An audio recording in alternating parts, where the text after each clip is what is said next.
Hey guys, Alex and Dad from 7th Hour Films back again with Doctor Who Classic. Last time around we finished Frontier in Space. What was that one about? I think we ended up saying that it was like the middle film of a trilogy, and it didn't end specifically. I mean, the Doctor and Joe were trying to prevent a war between the Draconians and Earth, but apparently it was being egged on by the Ogrons, who were somewhat being controlled by the Master, but the Master then was being controlled by the Daleks. Yeah. And it literally didn't go anywhere. I don't know if the war was actually averted. It seemed to be going that way. Yeah. But then the last little scene there, when the Master tries to make his escape, he fires some kind of weapon at the Doctor, smacks him in the head. The Doctor falls down. He says, "Drag me into the TARDIS." Joe drags him into the TARDIS, and that was essentially it. Yeah. So this war was being created by the Daleks, who hired the Master, who hired the Ogrons to do this. The Master wanted to eventually overturn the Daleks so that he could control the ruined galaxy. But it did seem at the end that that is like, okay, well, the Draconians and the Earthlings, they're all fine. But now we need to go on a combined war effort against the Daleks. At least that's what we thought would happen. And maybe it's entirely possible that's what was originally going to happen. But I don't know how much this episode is going to follow that. I mean, obviously, this is Planet of the Daleks, but I don't know, like, if they were planning on continuing the humans and the Draconians. I don't know. Perhaps this was going to be the Master's actual final episode that they had planned, and they had to rework it or something. I don't know. But I get this strange feeling that this isn't going to be the continuation we were kind of speculating last week. So, I'm not sure. I mean, it had a lot of potential, this idea of somebody trying to prod the Draconians and the humans into a war. But then when you added in the fact that it wasn't just the Master trying to use the Ogrons, but in fact it's the Daleks, then it goes into a completely different realm, and we're like, yeah, I don't think this is what we expected at all. Yeah, it didn't really have a conclusion for the Draconians and like General Williams and them. It's just sort of like, well, good luck with that. Bye. And I think actually the last thing was the Doctor calling the Time Lords specifically. Because he had been, again, something happened. He looked like he got grazed in the head or something with some kind of weapon. I couldn't tell if it was just actually a gun or if it was some kind of laser weapon or something. Yeah. So it may be that he's calling the Time Lords to help with the Daleks, but I'm just not sure. So, we're not sure about this one. We'll have to see. If it is sort of not continuing stuff from Frontier in Space, that does mean Frontier in Space, while having a really great premise, just sort of ends. Yeah, fizzled out. Yeah, it doesn't really stick the landing. So, but I guess we'll just have to see. Anything else? No. Again, this is the first time we've seen the Daleks since Day of the Daleks. Day of the Daleks, and they were barely in that. So. Right. So, yeah, and the last time they had taken over the Earth in the future because there was an explosion at this peace conference, but then they fixed that in time. They changed time so that didn't happen, so that the Daleks, I guess, never took over. So that will probably have nothing to do with this episode. So continuity? What's that? Yeah. But I mean, even this episode, Planet of the Daleks, the last time we saw Skaro was when it was destroyed. But Skaro's been destroyed like 1,000 times, so it's probably, I don't know, maybe they have multiple Skaros. Maybe it's the Skaro system. They just keep moving planets every time. Or, like we have theorized, there are, essentially multiple timelines where Skaro exists in all of them and gets destroyed in all of them at some point. Yeah, and considering the Daleks can time travel, I'm sure there's something that changes with time. So, But yeah, probably a really short intro, but... By the way, in case you're wondering, I don't have my hoodie on, don't have any blankets or anything. We are just coming out of 4 days, 96 hours of below freezing temperatures here in Oklahoma. It is going to warm up above freezing finally today. This is Saturday. And by Wednesday of next week, we will be in the mid-70s. So, yeah, which, I mean, it was also in the 70s last week. Yes. Well, earlier this week, really. Monday and Tuesday it was already pretty warm. So, this is sort of a pattern we've been having, is that every Thursday it gets really, really cold. Nobody knows why. So, that seems like some sort of specific curse that a witch would do. Like, every Thursday there will be a great freeze. Like, well, thanks for the heads up. So, yeah. Mother Nature's going through the change. Anywho, let's just go ahead and jump right into Planet of the Daleks. Ooh, Terry Nation. He's been gone for years. Well, at the very least, this is one of the few stories that shows the end of the last story. Yeah. Doctor!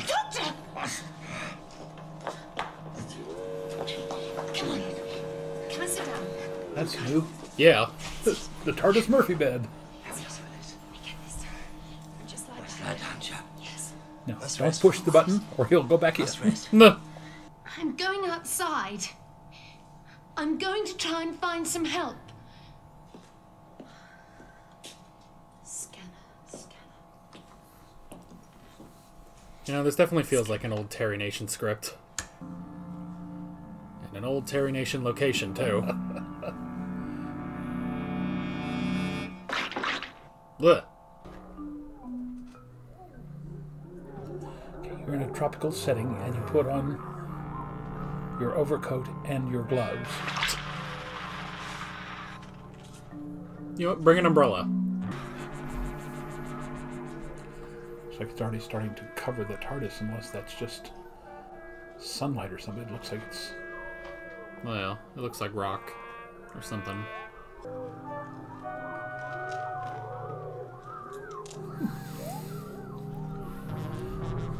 Audrey 2. This really does feel like we've gone 10 years back on Doctor Who. Okay. It's a bookend. Invisible creature? Oh, maybe. Wasn't there an invisible creature in the Daleks Master Plan? Don't remember. I think there was. Oh,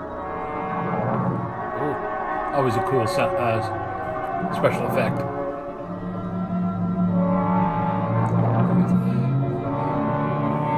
Invisible Sasquatch.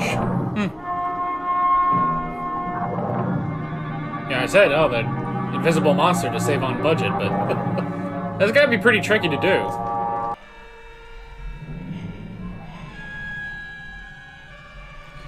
Pretty good green screen work. Well, Door must be held from the outside. I must get it open. did he take the time to change outfits? He was in green, wasn't he? Yeah. Some door handles would be handy. Yeah. That's the nice thing about the TARDIS in modern Doctor Who. It's just the other side of the police box door. Where are you from? A planet. Many systems from here. Skaro. Yes, of course, you're Thals. Oh. How did you know that? Because I've been to Skaro, that's why. When? If you must know, I was with the Thal group when they broke into the Dalek city. In our legend, there is a being. A figure from another planet who came to Skaro when the Thals were in their greatest peril. In something called a TARDIS. He had 3 companions with him. Yes. Barbara, Ian, and Susan. And Hey. He was called? the Doctor. That's the first episode, then. That's nonsense. Or I guess the second, but you know. To spy on us. But that does not give you the right to subject me to an inquisition. Nobody expects the Spanish Hey, give me a Inquisition. spray. No. What's this, some kind of weapon? A liquid color spray. Pointed in this direction. Paint.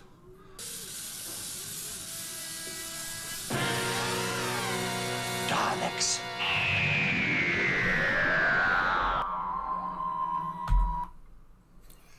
So they're invisible. But there's also Spirodons that are invisible, because the Daleks don't have feet. Yeah. That would be cursed if that happened. Yeah, that feels like a Terry Nation script. That was very slow and in a very tight location. But, I mean, there's a lot of exposition they have to set up. They've done that very well. But, yes, I was thinking the same thing. Not an incredible amount of action. It's not plotting, but it is very deliberate. And you want to go, okay, let's get on with it. Yeah. It's a story that worked 10 years ago in the 60s. And he's clearly referencing, obviously, again. Which I did like. I like that nod to the original Dalek serial. But wow, it's no different. And now it's just the first episode. We have 5 more episodes to go in this story. Maybe it'll pick up. Maybe things will have changed. But if that is indicative of the rest of this story, I don't want to say we're in trouble, but I don't know. It definitely just feels like an episode that I thought we were long past. Yeah. So, but I mean, when was the last time he wrote an episode? He wrote part of the Daleks Master Plan. Yeah. That's the last one I think that he wrote. Yeah, because I don't remember. Because I mean, between Daleks Master Plan and this, there were only 3. There was the Power of the Daleks, the Evil of the Daleks, and Day of the Daleks. All these titles are getting confusing. And then they were briefly in the one last week. Right. But I'd have to look up and see. Well, I mean, we've got the time. Okay. I'll take a moment to look up those last 3 and see how much he was really involved with them. Yeah. I'm gonna say not much. Yeah. I thought the commenters have said that he was trying to sell a spin-off Dalek series in the United States. Yeah. But it wasn't working, so he essentially gave the rights to BBC to use in Doctor Who. Yeah. But like with his permission or something like that. Yeah. Now, Power of the Daleks is where they were trying to pretend that they were the servants, right? Maybe. That was the second Doctor's first story. Yeah. Then Evil of the Daleks was where they picked up Victoria. Yes. Yeah. And then Day of the Daleks, they were trying to change the history by... That was the Peace Conference. Peace Conference, yeah. Yeah. All right, so Power of the Daleks was written by David Whittaker. So, Evil of the Daleks. That one was also written by David Whittaker. And Day of the Daleks, I'm going to take a wild guess. Oh no, that one was written by Lewis Marks. Either way, none of the last 3 have been Terry Nation. Yeah. And even the Daleks Master Plan was only half Terry Nation. Yeah. So, he's been out of Doctor Who for a good long while. Yeah. For 4 or 5 years at least. Yeah, I mean the last serial he wrote for was still during the first Doctor's era. Yeah. Which makes sense that this definitely feels like a first Doctor episode. So, yeah, I'll hold my tongue. I'll wait and see what the rest of them are, but this definitely feels like a classic episode of Doctor Who, rather than how things have been evolving over the last 2 Doctors, basically. And he sent a message to the Time Lords, but we haven't heard anything back from them. Yeah. And why he specifically was hurt and froze and then thawed out. Yeah, that just kind of happened. Good paint job. As far as we can tell, they can only stay invisible for very short periods. They discovered it by studying the Spirodons. It's an anti-reflecting light wave. It's weird to think of Daleks being stealthy, because their voice does not lend to stealth at all. Yeah. Now, in the last episode, that had gone up her arm, hadn't it? I think. Yeah.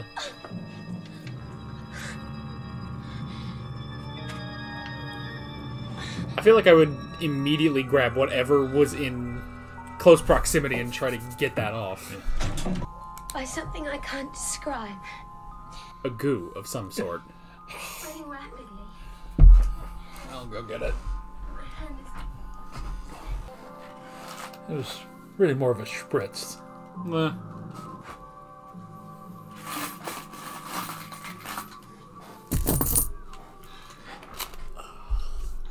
Very cautious. You know, he always puts Daleks in an environment where they really shouldn't be. Somebody's still in there. Save for interrogation. Disabled.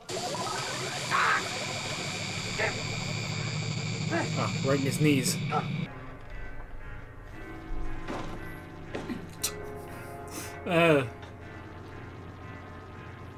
Not very smooth operators you got there.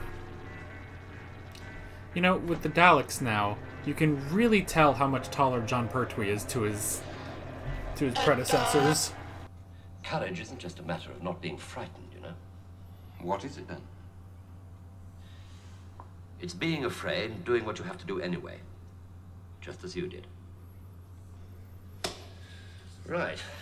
Well, after that little tutorial on bravery, let's see if we can find a way of getting out of here. Escape! Well, that's just a weird shot in general. Mixing some chocolate. Yeah. And this nice purple fur that they got for her. There's one thing the Daleks are very good at making, and that is locks. What now? If we can't even get the door open? Ironically, this is the first time he's had a sonic screwdriver against the Daleks. Oh, look at all those suits. Good for them. 7 of them. Oh, yeah. Yes, I'll dismantle the circuitry. Reverse the Reverse polarity. and convert to a low-power receiver transmitter with a positive feedback. That's right. Well, at least The Daleks Terry don't Nation resist evolved function by means of somewhere. high-frequency- The signal we intercepted was to Dalek Supreme Command. It stated that the force assembled on Spirodon was now complete. It gave their numbers. Well, somewhere on this planet there are 10,000 Daleks. Jeez. Now, hang on. The kid playing the one with the doctor. Bernard. Yeah, we've seen him before. Bernard Horsfall somewhere. Well, that's not... The one with the doctor is Kodal. Kodal. Yeah. That one you just read was the leader there, Terran. Well... Even though it does feel like an older sort of Dalek episode, it is still interesting, at least. So, you know, have the Thals ever been, like, in space before that we've seen? No, he was saying this is their first time. Yeah. And obviously it's been many, many generations since the Doctor first came there because that's the legend. Right. Because I'm trying to think, like, the most we've seen would be later in Genesis of the Daleks, but that was still in the past, just seeing the more, I guess, warlike Thals there. But this is obviously much, much later. So I'm wondering, because you brought up the whole thing of Terry Nation always tried to spin off the Daleks, and that was the whole thing, that one episode, Mission to the Unknown, where we're supposed to be these, you know, normal crew going against the Daleks. So I'm wondering if now bringing the Thals sort of up to date and giving them their own fleet and everything was another attempt, which after 10 years you should probably give up on that. You know, but at the very least they are very interesting. They're vastly different from the original Thals that we had. Yeah. In fact, have we had anything from the Thals since that first Dalek serial. Not that I remember. I don't think so, because after that, it was Dalek Invasion of Earth, so no. The Chase, no. I guess the Daleks' Master Plan right after that, so no. No, this is the first time seeing the Thals since season 1, so...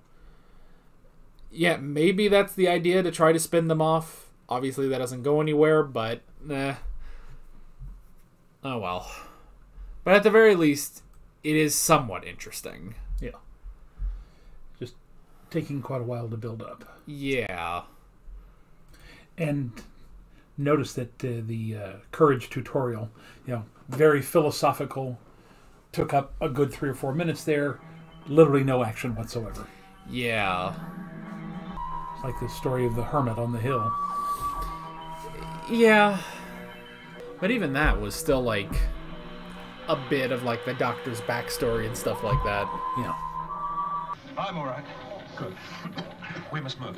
I've only just noticed that Do you have a plan? the Thals only have one hair color. We better get a move on. We haven't got much time. I thought that was one of their defining features way back in the original thing, is that they were all blonde. Yeah. I mainly remember their hippie outfits. What are these? I guess these are the Spirodons. Oh, okay. The Spirodons. The Daleks have made them slaves.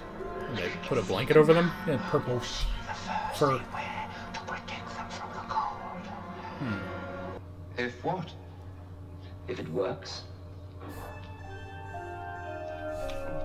I wonder if there was... I know those are probably wigs, but if they added a little, height onto it, because they all seem to have somewhat squarish heads. It's an allotrope of ice. A what? But it's a form of ice that never gets hard. Codal is convinced. You mean that water? The core of this whole planet.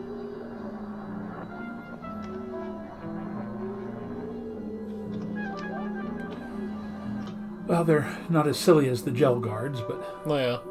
I mean, it is just a giant amount of fur, basically. Mike from Monsters Incorporated. Set this down. Here. We have our own.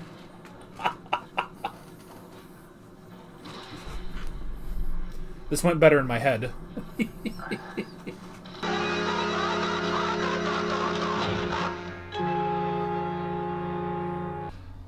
Down like brain freeze. No. That little machine of yours has quite an effect. Had quite an effect.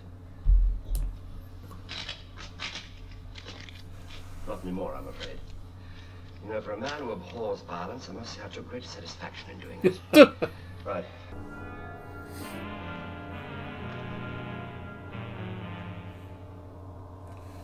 Yes. The Daleks' fatal flaw. Peripheral vision. No.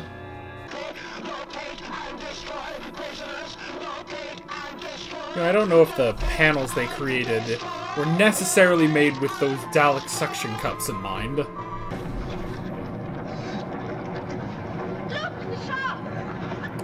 This molten ice thing is kind of messing with my head. Like, is it hot or is it cold? I think they said it was cold. Yeah, I mean, it's ice. But it's molten.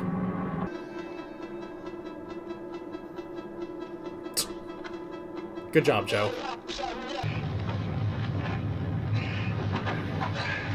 Be interested to know what that was actually made of. Yeah.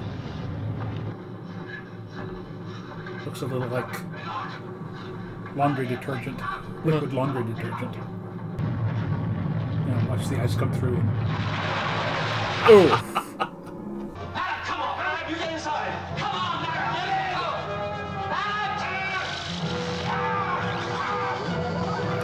He could have easily gotten through. What are we going to do? Nothing. Again, When must be faced very with the tall. inevitable, No. don't waste precious time by resisting it. Now, what would you say the tensile strength of this material is? He's gonna make a balloon.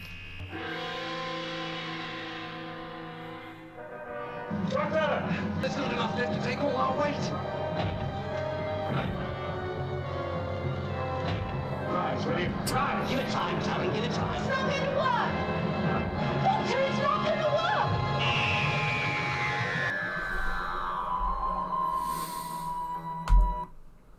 Alrighty. Well, certainly more action in that one. Yeah.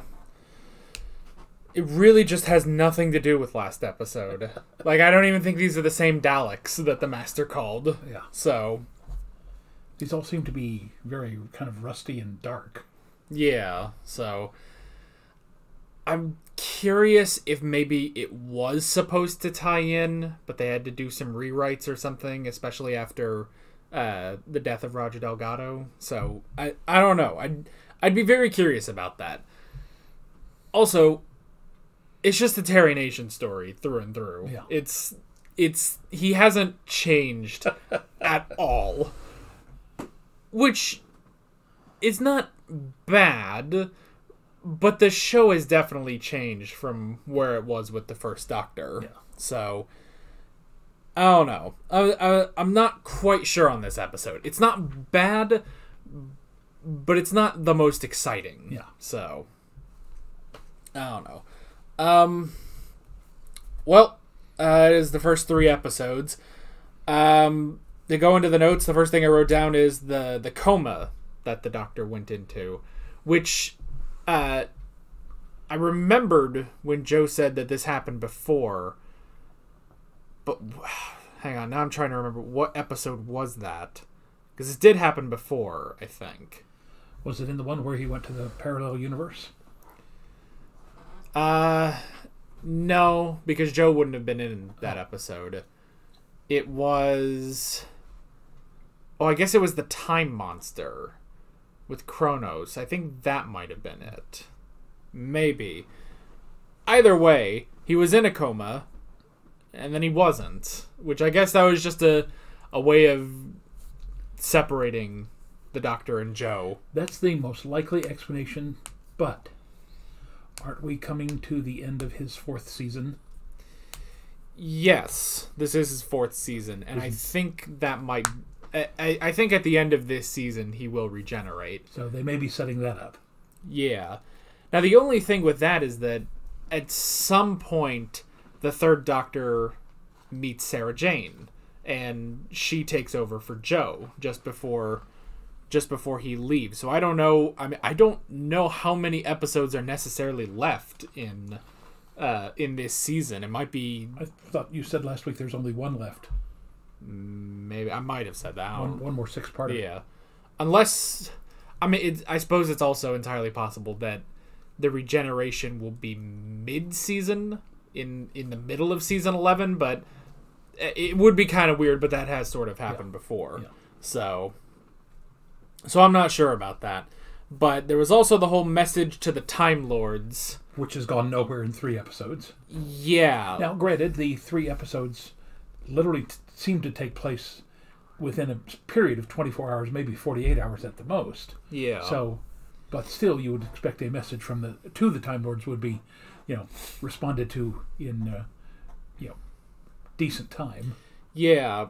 It's one of those things where even if they bring it up, like at the end of episode 6 or something, you're a little too far from it to kind of bring it up again. If you bring it up again, I feel like the audience would just be like, oh yeah, that sort of went nowhere, So, although I guess Joe said that when the TARDIS landed, she suspected that the Time Lords were piloting it remotely.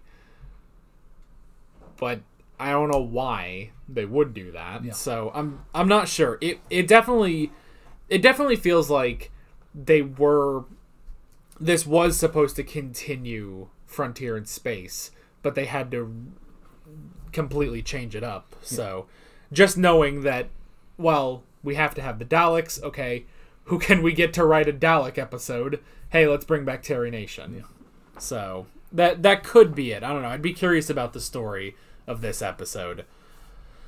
Let's see. We had the log that Joe was doing for all of 5 minutes, and then that stopped.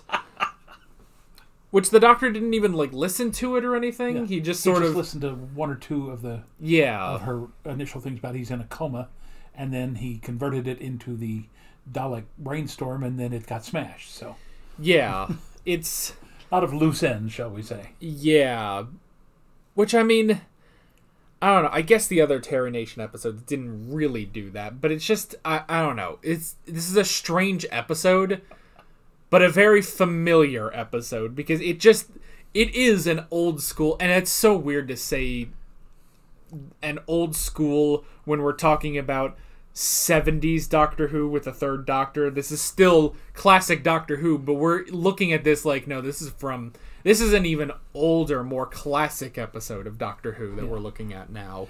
Now, I will say, right there at the end, when Jo escaped from the city, it seemed like they were setting it up that the Spirodons, or Spirodons, whatever they're called, she's going to go to them to try to see if they can prevent the Daleks from destroying the Thal's explosives. But it also strikes me that they've set up this enormous ice volcano, and perhaps the Thal's explosives will set off the volcano, which will destroy the Daleks. I mean, I'm not saying that that's what is actually going to happen, but, this is, again, very old school, where even as a 12 to 14-year-old, I would have sat there going, wait a minute. They put some big clues in here about explosives and ice volcano and everything. So I would be able to hopefully put this together. But again, the difference is this would have happened over 3 weekends, and we're watching it all in one afternoon. Yeah.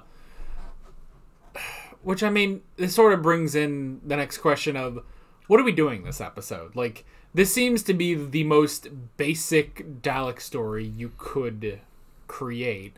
Because, like, every time... I feel like every time we bring in the Daleks, that has to be, like, an event, And especially the last couple times where they've been few and far between. The last one, Day of the Daleks, that was a big one going back and forth between different times, and you have the future with the dystopian Earth, you have the past with the people trying to correct the time, you have UNIT, you have all this stuff, and the Daleks on top of all that. And even before that, the evil of the Daleks was... this sort of back and forth between time. Even Power of the Daleks was this, kind of interesting. Like, okay, well, there's this colony that makes absolutely no sense. But, here's all this stuff and the Daleks on top of it. And say what you will, and we have said what we will about that episode. But there was a lot going on. Okay, but 2 things here. Rebecca said there are 10,000 Daleks. That was the end of the second episode. Yeah. And right there at the end, when he looked through that portal, he saw the army of 10,000, which appeared to be at this point dormant. Right. So perhaps the whole thing here is they're going to raise, seriously, talk about the name of the next serial, Army of Daleks. It seemed to me that's what they're trying to set up here. Yeah, that's, and I get it is Planet of the Daleks, which it's not Skaro, it's just another planet where the Daleks are raising an army. But still, which I guess, it could just be that this whole thing is the Daleks are trying to raise this army on a planet where I don't know why they're doing it here, but they are. And the Thals are trying to stop them. And again, this could be another sort of backdoor pilot for a show that just would never happen. So, I don't know how big Doctor Who was in the United States at this point. Now, what year is this? This would be 1973. Okay. Now, again, I vaguely remember,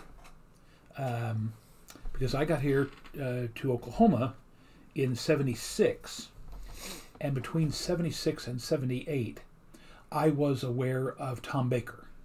He was playing on PBS on Saturday nights, like 10 o'clock. But again, having been a big fan of the original Doctor Who, I wasn't aware that PBS or anybody else was bringing it to the United States before that.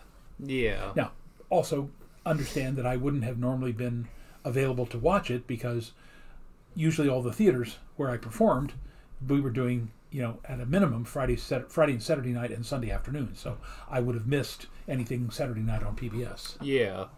Well, and I guess also there's the idea that a Dalek spin-off wouldn't really reference Doctor Who or the Doctor or anything like. It would just be the Daleks and maybe, I guess in this case, the Thals.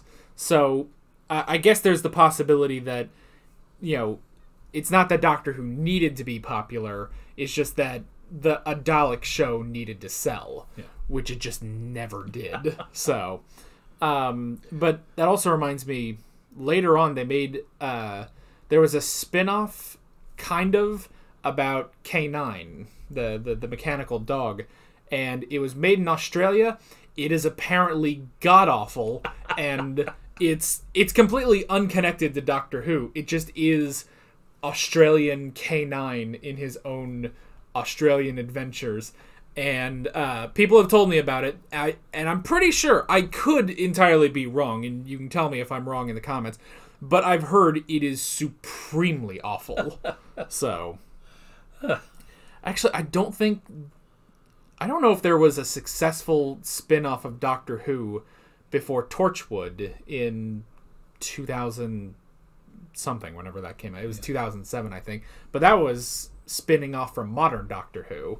So I think, they tried the Dalek one, it didn't work. They tried K9. I guess K9, it ran for a complete season in Australia, but had nothing to do with this. They also tried to do a different K9 spin-off in the UK, where it was K9 and Sarah Jane. And they did one episode, and a lot of people don't like it. I actually did react to it after I finished the Sarah Jane adventures, and I thought it was pretty fun. So, but yeah, spin-offs to Doctor Who are less than successful. So, but yeah, it really does. I guess when you sort of put it like that, it's like, okay, so could this be a sort of backdoor pilot? Like, well, they have the armies of the Daleks and the Thals and stuff. Maybe that's what the point of this would be, which is why I'm sort of sitting here like, I don't know what we're doing, because we have 3 more episodes, and if it's just, well, they use the volcano and blow up the Daleks and stuff, I'm going to sit here like, okay, that was a thing we did. I don't know. Maybe I'm also sort of feeling that way because this whole ice volcano thing just, like, it hurts my head to, like, think about. Now, you just said something that caused me to realize the Daleks in this episode don't seem to recognize the Doctor. No, they don't. So, in other incarnations, they've always immediately recognized him. So, this must be before they have acquired time travel. I guess. And again, there is no collective memory of the Doctor. Or at least so far, they've never said anything about it. Yeah. And they've had plenty of time. They brought him into the city. He's been in this holding cell. Yeah. He's just referred to as one of the prisoners. So this again would put it, again, Terry Nationing it somewhere where there is no collective consciousness, no hive mind that they recognize who he is. Yeah, and then that would be a sort of excuse I would see as to why the Doctor wouldn't be in any sort of Dalek show. Yeah, because even like in Power of the Daleks, they immediately recognize him as the Doctor, despite the fact that he just regenerated. Yeah. And you can call all this stuff about, timey-wimey stuff about, well, these Daleks have already met the second Doctor, but the second Doctor has not met these Daleks and all that sort of stuff. But I don't even remember in Day of the Daleks if they recognized the third Doctor. He might have had to say, or they figured it out later when they analyzed him. So yeah. Trying to figure out the timeline of the Daleks, that should be its own serial, the timeline of the Daleks, where you just sit down with a whiteboard and some red tape and you try to figure it all out. It could be a PhD dissertation, the timeline of the Daleks. Yeah, definitely. Yeah, so I'm not sure where this would be. At the very least, it's after the first Dalek serial. Yes. Which people have... That's the other frustrating thing. People have suspected that the first Dalek serial is technically the furthest point on the timeline, which is weird because why would they not know the Doctor? But it's supposed to be... I think the theory is that it's the furthest point on the timeline where the Daleks have sort of just... It's just been so long that they've just sort of lost sight of their own history or something, so that's why they don't recognize the Doctor. At the very least, this is after that. We can say that, yes. And it's good to say that, because otherwise, again, my brain, it's going to explode. Like an ice volcano. Like an ice volcano. It's so weird. It's an ice volcano, but it's liquid. It's like, oh, well, it never just turned solid. It's like, well, is that ice, or is that just a very cold, moist goo? You had to say the G word. I'm just saying. All right. But, because, and again, I don't think you enjoy these, but you can go to any 7-Eleven or, at the AMC theater we sometimes go to. It's like an Icy, it's like a Slurpee, it's like a Freezy, or whatever you want to call it. Yeah. There is this liquid, icy stuff which stays in that semi-solid form while you drink it. That's true. So, I mean, it's not an impossible idea, but yes, they're taking it to extremes here, that you have that no matter how much you heat it up, it stays in a semi-solid state. It's a liquid, but it's semi-solid. Yeah, and they say that basically the core of this planet is that sort of ice, and that it erupts. I mean, it's exactly like magma, but they call it molten ice. So by saying molten ice, I'm sort of sitting here like, well, okay, so is it hot? But if it's ice, it has to be cold. Yes. So it's this strange liquid ice that just doesn't... And it's an interesting effect. The way they actually show it, like in the tunnel, it's a good effect that they do. But yeah, I'm just sort of sitting here like, okay, that's a weird thing to have. Why would the Daleks be here? Like, of all the planets, which is always a question about the Daleks, why do the Daleks always find the densest jungles to set up camp when they're tin pots that shouldn't have that kind of traction on these locations? Well, I've always suspected that's just because they figured they wouldn't be, that no one would suspect they would be there, that it was easily the best hiding place because you don't expect to find metallic creatures in the middle of a tropical rainforest. That's true. I mean, like, most people wouldn't come here because it's inhospitable and stuff. And I guess like the whole thing with like the fungus or whatever that was infecting Joe probably doesn't hurt their armor. So I guess that does make sense. And I guess to their credit, it does look a lot like their own home. It looks a lot like Skaro. So maybe that's it, is that maybe the Daleks get homesick and so they find the nearest jungle planet. So makes you wonder though. Now, did anyone say that the fungus that was on Joe's arm was an indigenous species?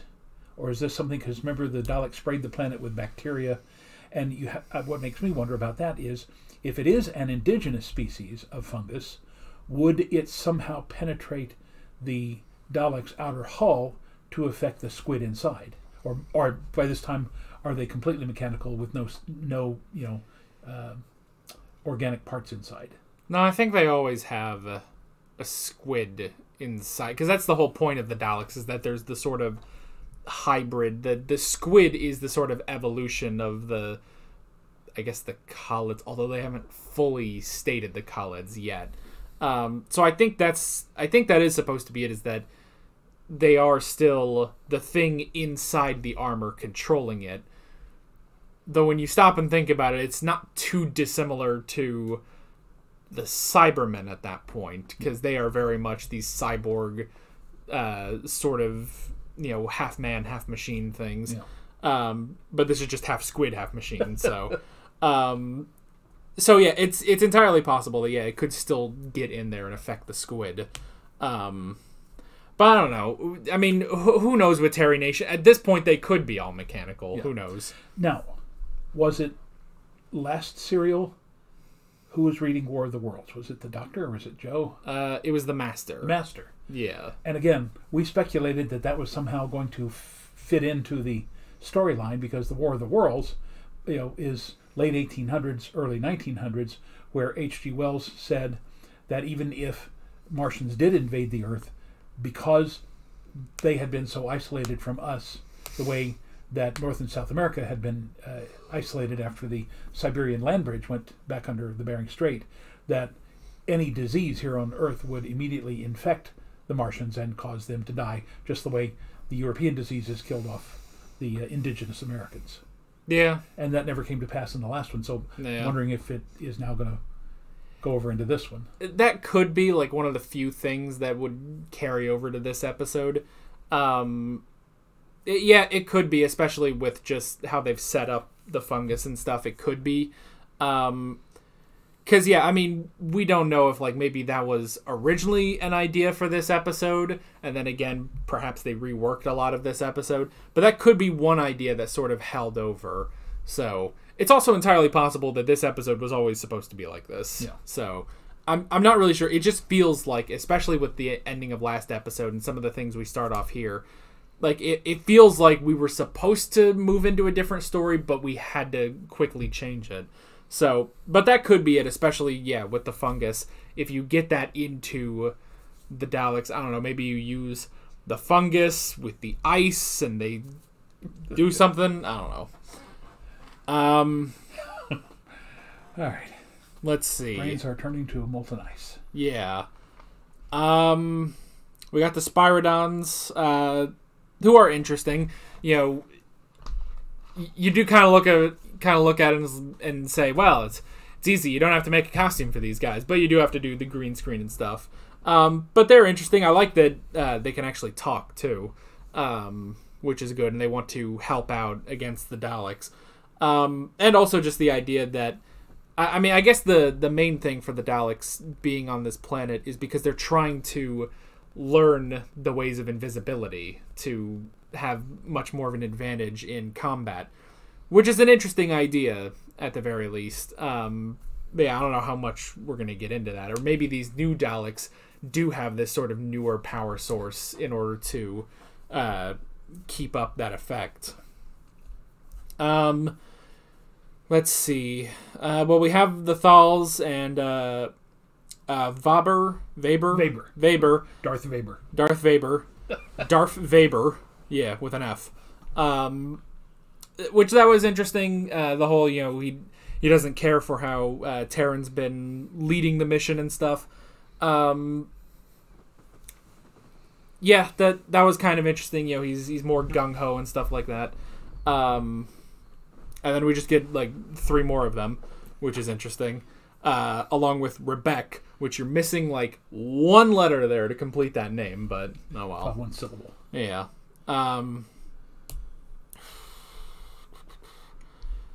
I guess that's kind of it. And then we did have the tutorial on bravery, which again, like, you know, you brought up the whole, you know, the story of the Hermit on the Hill from the Doctor's childhood. But that one, I don't know, just like the way it was shot and how that... it doesn't fully tie into that episode, but it was a very interesting story. This one was more of a... I don't know, just that little thing about bravery. It's like, all right, let's just sit down and let's just talk about that for a few minutes until we start doing something else. So, I don't know. It's definitely one of those things where the more and more we go with Terry Nation stories, I feel like the less and less they sort of work, you know? Yeah.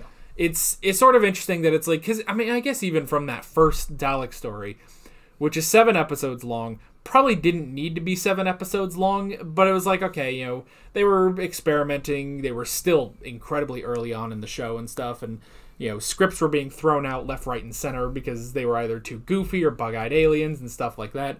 So Bug-eyed monsters. BEMs, not BEAs. Yeah. So that one kind of works, and then from then on, it's like, okay, the Dalek invasion of Earth, which is alright, the chase, which was goofy, the Daleks' master plan, which collapsed inward on itself and stuff. Like, I don't know. The Dalek episodes have just been slowly getting weirder, honestly. But then again, we do have, coming up in a couple seasons, we'll have Genesis of the Daleks, which I think is a completely Terry Nation, and that one was a really good episode. Yeah. So, I don't know. Oh, isn't that the one with Davros? Yeah. Okay. Davros and the 4th Doctor, and he's trying to decide, you know, whether or not to destroy the Daleks before they're created. Spoilers, in case anyone's not watching this in the order that we've watched it, which I don't blame you if you haven't done that. So, yeah. I don't know. I'm still curious if anyone has watched it like that, or if you started with Marco Polo and then you kept going. I don't know. Yeah, that's pretty much all I got for this episode. So, well, I have to say I am looking forward to see how they wrap this up, because there are so many, I don't want to say loose ends, but so many different ways that this could go. Yeah. That I do want to see, has Terry Nation, lost his grip? Is the, butter slipping off his noodles? Has he gone round the bend? Or is this going to actually wrap up in decent fashion? Yeah. I don't know. I'm not really sure. It's just, I don't know. These Dalek episodes are just sort of, it's like a shot in the dark on what you're going to get for a Dalek episode. Yeah.